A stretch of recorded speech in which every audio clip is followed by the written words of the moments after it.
Good day, I'm Erico Sales, and I'm going to be presenting our research paper entitled Forecasting Quezon City's Rooftop Solar Energy Potential Using Ensemble Regression with AdaBoost.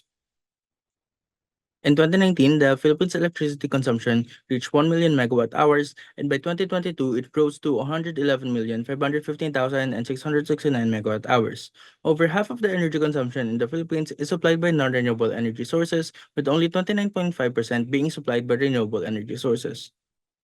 The adoption of renewable energy sources in the Philippines is quite slow, generating only 20,000 to 35,000 gigawatt hours annually over the past 5 years and covering only 30% of the total energy demand. Most of the energy supplied by renewable energy sources come from hydroelectricity, followed by geothermal and solar energy. With the country being close to the equator and with an average solar energy potential of 4.5 kilowatt hours per meter squared per day, solar energy has immense potential in aiding the country's energy sector. One of the most cost-effective way of utilizing solar energy is by integrating solar panels to already existing infrastructures such as rooftops, which is ideal for highly urbanized areas. The research locale chosen for our study is Quezon City, which is an urban city in the Philippines with a dense collection of residential and commercial establishments suitable for rooftop solar panel installation. Various researchers have employed different machine learning algorithms to predict solar energy potential. Most of the studies that the researchers reviewed use gradient boosting, but in this study, we aim to use ensemble regression with adaptive boosting to forecast Quezon City's rooftop solar energy potential and compare its performance to decision tree regression and ensemble regression with the gradient boosting. First, we identify rooftops in Quezon City suitable for solar panel installation. Then, we extract each rooftop polygon's latitude and longitude coordinates and calculate their area. Then, we gather a dataset composed of latitude and longitude coordinates in Quezon City along with the corresponding solar irradiance from Enr. Then, we split the dataset into testing and training data, and we train the three regression models on the training data. Then we evaluate the three regression models' performance on the training and testing data using the root mean squared error, mean absolute error, and R squared as metrics. Then we use the best regression model to predict the solar irradiance of rooftops and Quezon City using the rooftop polygon's latitude and longitude coordinates. Then we compute the solar energy potential of each rooftop polygon by using the predicted solar irradiance and their corresponding area. Finally, we forecast the solar rooftop energy potential of Quezon City by summing up all the energy production of each rooftop solar panels.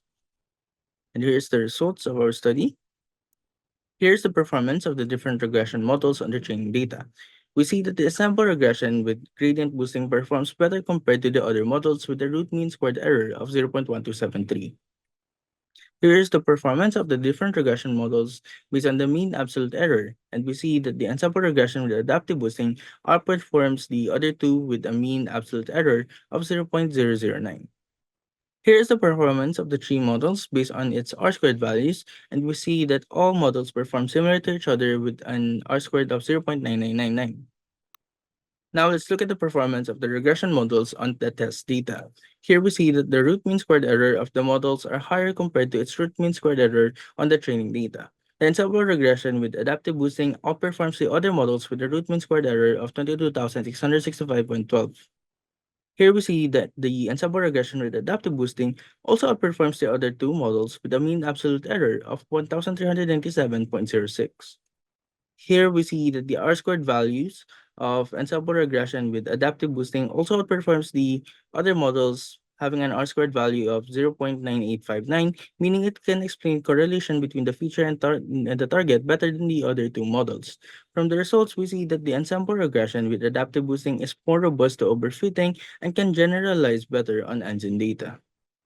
Finally, based on the area of the rooftops, the solar panel yield, solar irradiance, and performance ratio, the rooftop solar energy potential of Quezon City is estimated to be at 30,745,119 kilowatt hours per month.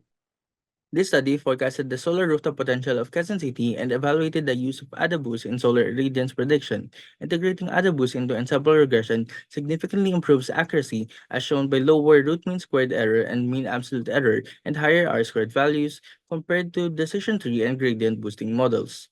The model estimates Quezon City's rooftop solar energy potential at 30,745,119 kilowatt hours per month, highlighting its practical relevance for renewable energy utilization. This research underscores the effectiveness of AdaBoost in optimizing solar irradiance predictions and promotes sustainable energy practices. That's all for my presentation. Thank you.